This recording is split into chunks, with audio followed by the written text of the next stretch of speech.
In today's Gospel from Mark, we hear the second of three predictions that Jesus makes in Mark's Gospel about his suffering, death, and resurrection. For Mark, in the first one we heard last week, that Jesus predicts that he's going to suffer and die. The disciples don't understand it, and last week we did hear Jesus' little instruction to them, his teaching, that if anyone desires to come after me, he must deny himself, take up his cross, and follow me. Today we hear, in response to the argument about who's the greatest, that whoever wishes to be first must be the last of all and the servant of all. And then we won't actually read the third prediction, but we read the story that follows it. It's where James and John, the sons of Zebedee, asked to sit at Jesus' right and left hand. And he says to them these great words, "For the Son of Man did not come to be served, but to give his life as a ransom for many." Many scholars talk about Mark's Gospel, which we're reading in this year, as being a passion narrative with a long introduction. So for Mark, the suffering, death, and resurrection of Jesus are the central focus. And these predictions help to point to that culminating event. And in fact, in Mark's Gospel, the high point of that is Jesus' death on the cross. When he breathes his last, the veil of the sanctuary is torn from top to bottom. And the centurion, who is standing there and sees how Jesus died, said, "Truly, this man was the Son of God." So for Mark, we have this high point of faith in the suffering and the death of Jesus, that the response of faith to Jesus powerless on a cross, to him giving his life and love for us, is what elicits in us that response of faith. That is the thing that pulls us into relationship with him. But throughout Mark's Gospel, there's another characteristic that's very interesting. It's often called the messianic secret. Everybody say messianic secret. So Mark has Jesus trying to keep everybody not spreading the news of who he is. So when he cures someone, he says, I know you received your sight, don't tell anyone. When they see great wonders and miracles, he says, don't tell anyone, right? He continues to try to keep the fact that he is the Messiah from a widespread public publicity, right? From being known everywhere by everyone. One of the reasons he does that is because the Messiah that everyone was expecting was a military and political leader of great might and power. And Jesus comes to be a powerless, crucified Savior, the just one who is condemned to a shameful death. He's the one who flips the idea of power on its head for us. Because we live in a world where many of us have learned different abilities and capacities, where we have physical prowess or intelligence or skill sets, or we've learned to network and we're able to do things and accomplish things that everyone in this room really does have great power. Everybody say, I have power. We misunderstand what it means to be Messiah sometimes too. We think of it as a powerful God, come in justice and strength to right all the wrongs in the world. And he does, but he does that through vulnerability.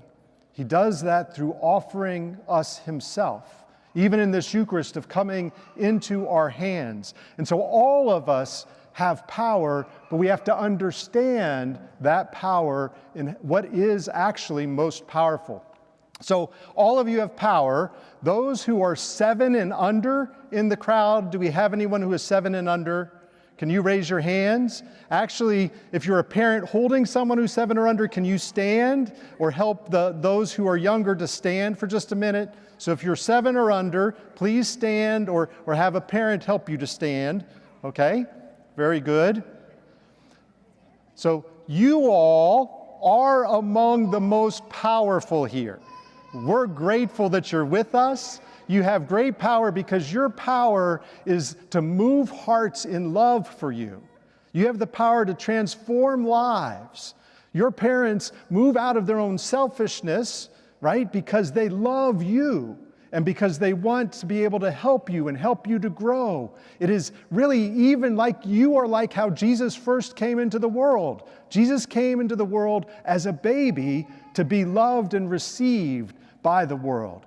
So thank you for being here. Let's give them a round of applause.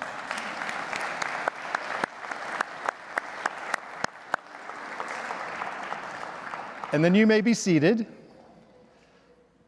And so that's how Jesus still comes to us. I've told this story before, but it's one of my favorite examples of the power of the powerless. It's my Uncle Bernie, so my mom's brother. October 3rd will be the 3rd anniversary of his death. And about 8 years ago, he was first diagnosed with cancer. And he was struggling with that diagnosis, and he really didn't want the treatment. And so I went up and we had a conversation, did some pastoral counseling, and Bernie had decided not to get treatment for cancer, that he was at peace with that moment of potentially dying from cancer, and that he would be willing to accept that in his life. And then his grandkids came over. And he fought with all his heart to be there for them and lived 5 more years because of that. It transformed him because they came to him in their powerlessness and called out of him in love sacrifice for their good. As we come to this Eucharist and as we celebrate these baptisms today, Jesus still comes to us in powerlessness, not to conquer all of the world, but to transform our hearts. He comes to us in the vulnerability of bread and wine. He comes to us in the grace of his suffering, death, and resurrection. He comes to us as he came at his nativity, born as a child, and as he hung upon the cross, powerless. We can receive him and open our hearts to the mystery of his love. Annie Dillard was a Pulitzer Prize-winning author for a book titled Pilgrim at Tinker Creek. It's one of my favorite books that I've ever read. And not in that book, but in another place, she wrote that Christ still must be received as he first was, a baby picked up out of the straw and nurtured to maturity in our hearts, right? Jesus chooses a child to place in the midst of his disciples as he corrects their misunderstanding of what it means to be first or greatest.